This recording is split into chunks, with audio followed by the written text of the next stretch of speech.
चलिए स्टार्ट करते हैं। Question number 141। संसद के दोनों सदनों की बैठकों का सभापति कौन होता है? संसद के दोनों सदनों की बैठकों का सभापति राष्ट्रपति होता है। लोकसभा अध्यक्ष दोनों सदनों की संयुक्त अधिवेशन की अध्यक्षता करता है। जब दोनों सदनों के बीच किसी विषय पर मतभेद उत्पन्न हो जाता है, विधेयक पारित होने में गतिरोध उत्पन्न होता है, तो राष्ट्रपति संयुक्त अधिवेशन बुलाने के लिए आदेश दे सकती है। लोकसभा का संख्या बल का अधिक होने के कारण अंततः लोकसभा की जीत होती है। दोनों सदनों के सदस्यों की बहुमत से फैसले लिए जाते हैं। संविधान संशोधक विधेयक और धन विधेयक पर संयुक्त अधिवेशन नहीं हो सकता। भारतीय संविधान का अनुच्छेद 108 संयुक्त अधिवेशन से संबंधित है। भारत के इतिहास में सर्वप्रथम 1961 ईस्वी में बैंकिंग विधेयक पर संयुक्त अधिवेशन हुआ था। इसके बाद डाकघर विधेयक, पोटा कानून पर भी संयुक्त अधिवेशन हो चुका है। नेक्स्ट क्वेश्चन है, मार्क्स के अनुसार मूल्य का स्रोत क्या है? कार्ल मार्क्स जो है, मार्क्स के अनुसार मूल्य का स्रोत क्या है? तो मार्क्स के अनुसार मूल्य का स्रोत श्रम है।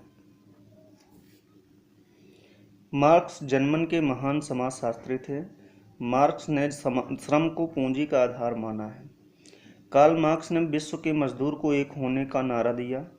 मार्क्स के विचार भौतिक द्वंद्वात्मक समाजवाद का से संबंध रखता है। मार्क्स मानते थे कि यदि सभी साधन उपलब्ध होने पर भी श्रम के अभाव में निकृष्य रहेगा। भारत में रेलवे की शुरुआत को मार्क्स ने आधुनिकता का प्रथम चिन्ह माना है। उत्पादन के साधन 5 माने जाते हैं: पूंजी, श्रम, भूमि, साहस और संगठन को माना जाता है। नेक्स्ट क्वेश्चन है, संसद राज्य सूची के विषय के संबंध में कानून बना सकती है।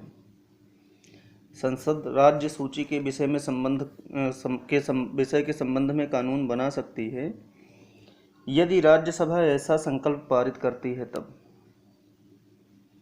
संसद राज्य सूची के विषय पर कानून बना सकता है यदि राज्यसभा संकल्पना पारित कर दे तो संसद राज्य सूची के विषय पर कानून बना सकता है।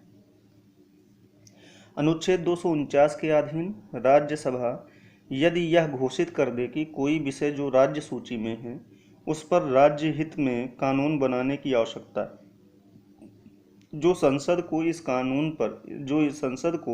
इस पर कानून बनाने का पूरा अधिकार हो जाता है। अनुच्छेद 249 के अधीन राज्यसभा में सर्वप्रथम प्रस्ताव लाया जा सकता है। लोकसभा को यह अधिकार प्राप्त नहीं है। अनुच्छेद 312 के अधीन अखिल भारतीय सेवा सृजन या उत्साधन करने की शक्ति भी राज्यसभा को है, लोकसभा को नहीं। अनुच्छेद 312 राज्य सूची में वर्तमान में 61 विषय वर्णित हैं। नेक्स्ट क्वेश्चन है, भारत के संविधान के निम्नलिखित में से किस उपबंधों को भारत सरकार द्वारा शुरू किए गए राष्ट्रीय सामाजिक सहायता कार्यक्रम द्वारा पूरा किया गया है? तो पहला है मूल अधिकार, दूसरा है मूल कर्तव्य, तीसरा है राज्य के नीति निर्देशक तत्व। तो मूल अधिकार राष्ट्रीय सामाजिक सहायता कार्यक्रम, तो मूल अधिकार को और राज्य के नीति निर्देशक तत्व को। तो आंसर होगा 1 और 3। मूल अधिकार और राज्य के नीति निर्देशक तत्व द्वारा राष्ट्रीय सामाजिक सहायता कार्यक्रम पूरा किया गया है। संविधान के भाग 4 को सामाजिक और आर्थिक दर्शन माना जाता है। संविधान के भाग 3 में मौलिक अधिकार की चर्चा है, जिसमें मानव के स्वतंत्रता एवं विकास की चर्चा है। मौलिक कर्तव्य की चर्चा मूल संविधान में नहीं मिलती है। मौलिक कर्तव्य रूस से लिया गया है। 1974-76 ईस्वी में जेपी आंदोलन से जनता को अलग रखने के लिए मौलिक कर्तव्यों का समावेश किया गया था। इंदिरा गांधी सरकार ने 1976 में मौलिक कर्तव्यों को जोड़ा। नेक्स्ट क्वेश्चन है, कौन सा महत्वपूर्ण मानव अधिकार भारत के संविधान के अनुच्छेद 21 द्वारा सुरक्षित है? तो भारत के संविधान के अनुच्छेद 21 द्वारा सुरक्षित जो है वो है जीवन और स्वतंत्रता का अधिकार। जीवन और स्वतंत्रता का अधिकार अनुच्छेद 21 में वर्णित है। अनुच्छेद 21 के अनुसार प्राण और दैहिक स्वतंत्रता से विधि द्वारा स्थापित प्रक्रिया से वंचित किया जा सकता है, अन्यथा नहीं। अनुच्छेद 20 और 21 को किसी भी स्थिति में समाप्त नहीं किया जा सकता और न सीमित किया जा सकता है। अनुच्छेद 20 के अधीन दोष मुक्त का संरक्षण दिया गया है। नेक्स्ट क्वेश्चन है, निम्नलिखित में से किस अनुच्छेद के अनुसार भारतीय संविधान अंतरराज्य परिषद के संबंध में प्रावधान करता है? तो वह अनुच्छेद है 263। अनुच्छेद 263 के अनुसार अंतरराज्यीय परिषद का गठन का प्रावधान है। अंतरराज्यीय परिषद का उद्देश्य राज्यों के बीच विवादों को सुलझाना और आपसी सहयोग और विकास के लिए मिलकर कार्य करना। अंतरराज्यीय परिषद के अध्यक्ष भारत के गृह मंत्री होते हैं। भारत में 5 अंतरराज्यीय परिषद हैं। पहला है उत्तर, दूसरा है दक्षिण, तीसरा है पूर्व, चौथा है पश्चिम, पांचवा है केंद्रीय राज्य परिषद। इन पांचों परिषद से राज्यों के समूह जुड़े हुए हैं। नेक्स्ट क्वेश्चन है, निम्नलिखित में से कौन सा विषय समवर्ती सूची का है? निम्नलिखित में से कौन सा विषय समवर्ती सूची का है? तो वो है आपराधिक मामले। आपराधिक मामले समवर्ती सूची का विषय है। समवर्ती सूची पर केंद्र और राज्य दोनों कानून बना सकता है। दोनों के द्वारा बनाए गए कानून में गतिरोध होने पर केंद्र का कानून मान्य होगा। पुलिस राज्य विषय की सूची में है। नेक्स्ट क्वेश्चन है, संसद के विधेयकों के बारे में राष्ट्रपति किस प्रकार के निषेधाधिकार का प्रयोग कर सकता है? तो संसद के विधेयकों के बारे में राष्ट्रपति जेबी वीटो का इस्तेमाल कर सकता है। संसद के विधेयकों के बारे में राष्ट्रपति जेबी विशेषाधिकार का प्रयोग कर सकता है। जेबी वीटो का प्रयोग ज्ञानी जैल सिंह ने 1985 में किया। राजीव सरकार द्वारा डाकघर विधेयक लाया गया था, जिसके अनुसार किसी पत्र को सरकार खोलकर पढ़ सकती थी। इससे स्वतंत्रता का हनन होता था। राष्ट्रपति अनुच्छेद 3 के अधीन हस्ताक्षर कर देता है। दोनों सदनों से पारित विधेयक को राष्ट्रपति एक बार पुनः विचार के लिए लौटा सकता है। किसी विधेयक पर कितने दिनों में हस्ताक्षर करेंगे या समय सीमा निर्धारित नहीं। नेक्स्ट क्वेश्चन है, भारत में पृथक राज्य आंदोलन का मुख्य कारण है? भारत में पृथक राज्य आंदोलन का मुख्य कारण बढ़ते क्षेत्रीय असंतुलन से। भारत में पृथक राज्य आंदोलन का मुख्य कारण बढ़ता क्षेत्रीय असंतुलन है। भारत में क्षेत्रीय असमानता प्रवृत्ति उभर कर सामने आई है। विशेष रूप से पश्चिम भारत एवं पूर्वोत्तर भारत के बीच भारी असमानता देखी जा सकती है।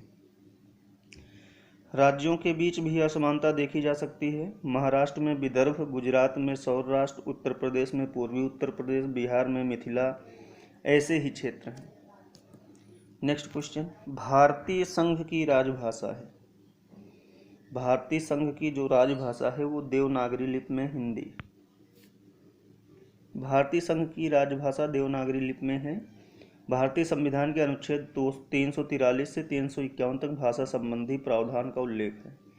अनुच्छेद 343 के अनुसार भारत की लिपि देवनागरी, राजभाषा हिंदी और अंक अंतर्राष्ट्रीय मापदंड के हैं। हिंदी भारत की राजभाषा घोषित की गई है। उसकी सहयोग भाषा अंग्रेजी को माना गया है।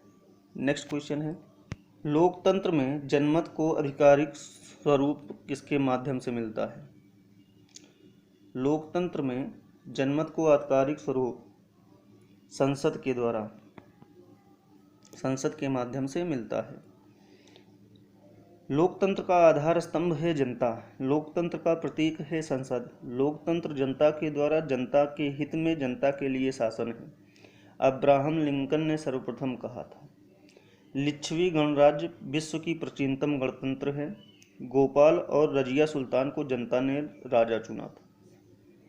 नेक्स्ट क्वेश्चन, किस संवैधानिक संशोधन विधेयक द्वारा संसद ने मतदान की आयु को कम करके 21 से 18 वर्ष किया? तो 21 से 18 वर्ष वो 61वां संविधान संशोधन द्वारा मतदान की आयु 21 से घटाकर 18 वर्ष कर दी गई थी। 61वां संविधान संशोधन था। मूल संविधान में आयु मतदान का 21 वर्ष रखा गया था। 1989 में 61वां संविधान संशोधन द्वारा उम्र 18 वर्ष राजीव सरकार द्वारा कर दी गई। भारत विश्व का सबसे बड़ा लोकतंत्र वाला देश है। भारत में 15वीं लोकसभा चुनाव में लगभग 81 करोड़ मतदाताओं ने भाग लिया। 44वां संविधान संशोधन द्वारा राष्ट्रपति विधेयक को पुनः विचार के लिए लौटा सकता है। नेक्स्ट क्वेश्चन है, वर्ष 1956 में भारत में राज्यों का पुनर्गठन का क्या आधार था? तो राज्यों का जो पुनर्गठन का आधार था वो था भाषा। वर्ष 1956 में राज्यों के पुनर्गठन का आधार भाषा है।